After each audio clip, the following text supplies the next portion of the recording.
Assalamualaikum warahmatullahi wabarakatuh. Nama saya Raden Rara Faradita. Hari ini saya akan mempresentasikan hasil UAS teknik presentasi saya.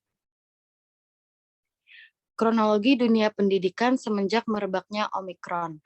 Pada Desember 2021 ditemukannya COVID-19 jenis Omikron di Indonesia. Kemudian Pemprov DKI Jakarta menunda pembelajaran tatap muka yang diberlakukan secara 100% karena varian COVID-19 Omikron sedang merebak di Jakarta. Diki mengatakan kelas tetap harus memiliki standar protokol kesehatan yang sudah ditetapkan, yaitu satu siswa untuk 4 meter persegi.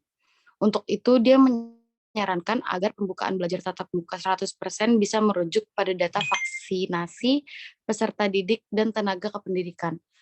Dinas Pendidikan DKI Jakarta memutuskan bahwa pembelajaran tatap muka akan digelar setiap Senin sampai Jumat, mulai Senin 3 Januari 2022, seperti sebelum pandemi COVID-19.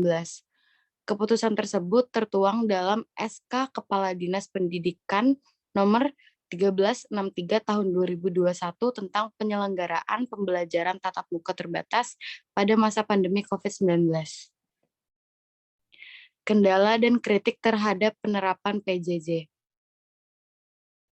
Kendala yang dihadapi adalah keterbatasan SDM, keterbatasan sarana prasarana seperti laptop atau HP yang dimiliki orang tua peserta didik, kesulitan akses internet, kondisi listrik yang tidak stabil, dan keterbatasan kuota internet yang disediakan oleh orang tua. Banyak tuai kritik Menteri Pendidikan dan Kebudayaan. Nadiem Makarim mengakui banyak kendala selama penerapan pembelajaran jarak jauh dilakukan sebagai solusi belajar di tengah pandemi COVID-19. Nadiem mengatakan selain para tenaga pendidik, kritikan terhadap PJJ juga datang dari para orang tua murid yang merasa kesulitan dalam mengikuti metode belajar daring karena kesibukan kerja maupun kesulitan beradaptasi saat mendampingi anaknya belajar di rumah. Berikut adalah contoh potret peserta didik selama PJJ.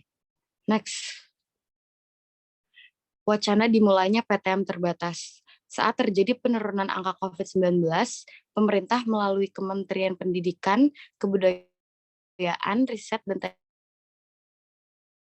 pembelajaran tatap muka terbatas sesuai kesiapan sekolah dan kondisi daerah di wilayah PPKM level 1-3. Wacana ini memunculkan respon beragam dan dilema bagi orang tua. Ada yang pro maupun kontra, yang menganggap kebijakan ini tidak populer sehingga orang tua ragu dengan kebijakan PTM.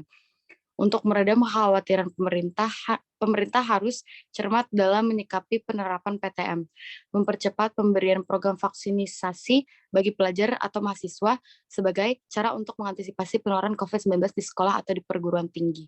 Selain pemberian vaksin, komitmen pelajar atau mahasiswa untuk menerapkan protokol kesehatan dengan menjaga kebersihan lewat gerakan mencuci tangan dengan sabun di air mengalir, memakai masker, dan mengurangi mobilisasi berkumpul dengan teman-temannya dapat mengurangi angka penularan virus COVID-19.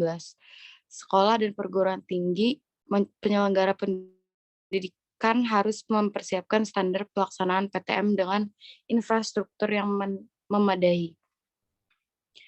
Kendala dan ancaman yang dihadapi. Contoh kendala. Kendala utama adalah proses adaptasi dengan kebiasaan baru, di mana penerapan protokol kesehatan pandemi COVID-19 varian Omikron tidak ada dalam materi sekolah. Kendala kedua adalah tidak tercapainya materi pembelajaran dengan baik kepada anak didik, mengingat jumlah tatap muka hanya sekali dalam sepekan selama 4 jam dan 4 materi pelajaran. Ancaman yang harus dihadapi yaitu ancaman kesehatan yang melaksanakan PTM karena tidak menutup kemungkinan angka penyebaran COVID meningkat. Dan yang terakhir, solusi terbaik menurut saya mengenai jenis varian COVID-19 yang baru, yaitu Omikron, adalah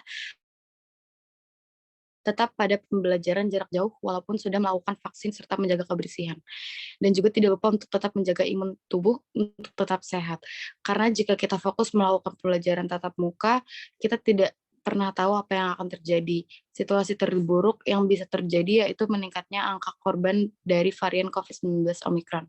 Sekian, terima kasih.